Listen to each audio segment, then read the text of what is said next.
Hello student, मैं हूं Ankita ma'am और आज हम इस वीडियो में the fundamental unit of life का आगे का एक्सप्लेनेशन समझेंगे। So let's begin. ऑर्गेनिज्म की बात करें तो ये दो टाइप के होते हैं, यूनिसेल्युलर एंड मल्टीसेल्युलर। यूनिसेल्युलर ऐसे ऑर्गेनिज्म होते हैं जो सिंगल सेल से बने होते हैं। इनमें सिंगल सेल ही सारे फंक्शंस को परफॉर्म करती है, like amoeba, paramecium, bacteria. Multicellular organism में बहुत सारी सेल्स ग्रुप्ड होकर अलग अलग फंक्शन को परफॉर्म करती हैं और ये सेल ग्रुप होकर बॉडी के पार्ट्स भी बनाते हैं, like plants and animals. The shape and size of cell are different according to the kind of function they perform. There is a division of labor in cell.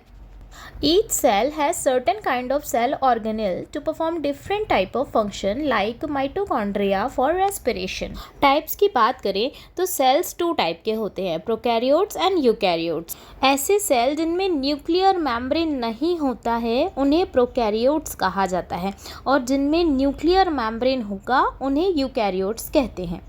Prokaryotes में nucleolus absent होता है, single chromosomes होते हैं, reproduction हमेशा asexual होता है, हमेशा ये यूनिसेल्युलर होते हैं.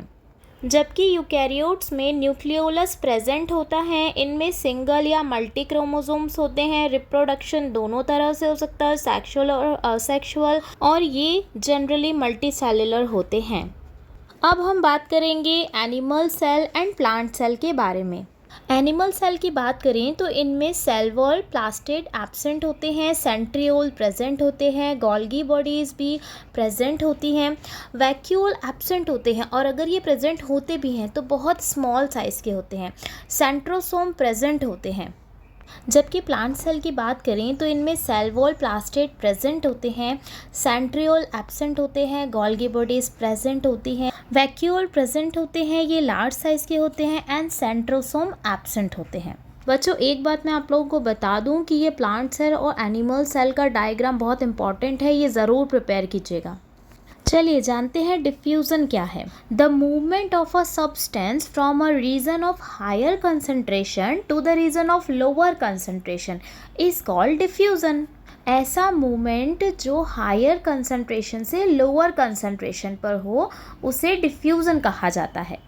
Some substance like carbon dioxide or oxygen can move across the cell membrane by the process of diffusion. अब जानेंगे ऑस्मोसिस क्या है. ऑस्मोसिस एक ऐसी प्रोसेस है जिसमें सॉल्वेंट के मॉलिक्यूल लो कंसंट्रेशन से हाई कंसंट्रेशन पे सेमी परमेबल मेम्ब्रेन के थ्रू जाते हैं. Plant cell tend to obtain water through the process of osmosis. अब सॉल्यूशन के टाइप के बारे में जानेंगे. फर्स्ट है हाइपोटोनिक सॉल्यूशन. इस सॉल्यूशन में सेल के सराउंडिंग में हाई वाटर कंसंट्रेशन होता है जिसके कारण सेल वाटर गेन करता है by the process of osmosis and cell likely to swell up. Second है isotonic solution. In this solution, medium has exactly same water concentration as the cell. Result is the water crosses the cell membrane in both directions. Cell will stay the same size. Third है hypertonic solution. In this solution, medium has lower concentration of water than the cell. So the water crosses the cell in both direction but more water leaves the cell than enter it, so the result is cell is shrink. Plasma membrane तो आप लोग जानते ही हैं जिसे cell membrane भी कहा जाता है. This is the outermost covering of the cell that separates the content of the cell from its external environment. It allows the entry and exit of some materials in and out of the cell. Because it prevents movement of some other material, so it's called selectively permeable membrane. It is made up of lipid and protein. Properties की बात करें तो it is flexible and its flexibility enables the cell to engulf in food and other from the external environment, and this process is called endocytosis. Amoeba acquire food through this process. Plasma membrane के functions मैंने यहाँ पे दिए हैं, आप लोग ज़रूर याद कीजिएगा. नेक्स्ट है cell wall. Cell wall is another rigid outer covering in addition to the plasma membrane found in the plant cell. Cell wall plasma membrane के आउटसाइड होता है. Plant cell wall mainly cellulose का बना होता है and cellulose is a complex substance which provides structural strength to the plants. Functions की बात करें तो it provides protection to the cell and prevents from any physical damage. Also it provide structure to the cell and also it prevents from osmotic bursting.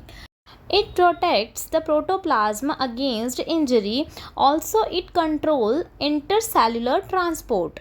तो बच्चों इस video में इतना ही. इसके आगे का एक्सप्लेनेशन मैंने नेक्स्ट वीडियो में किया है. Thanks for watching.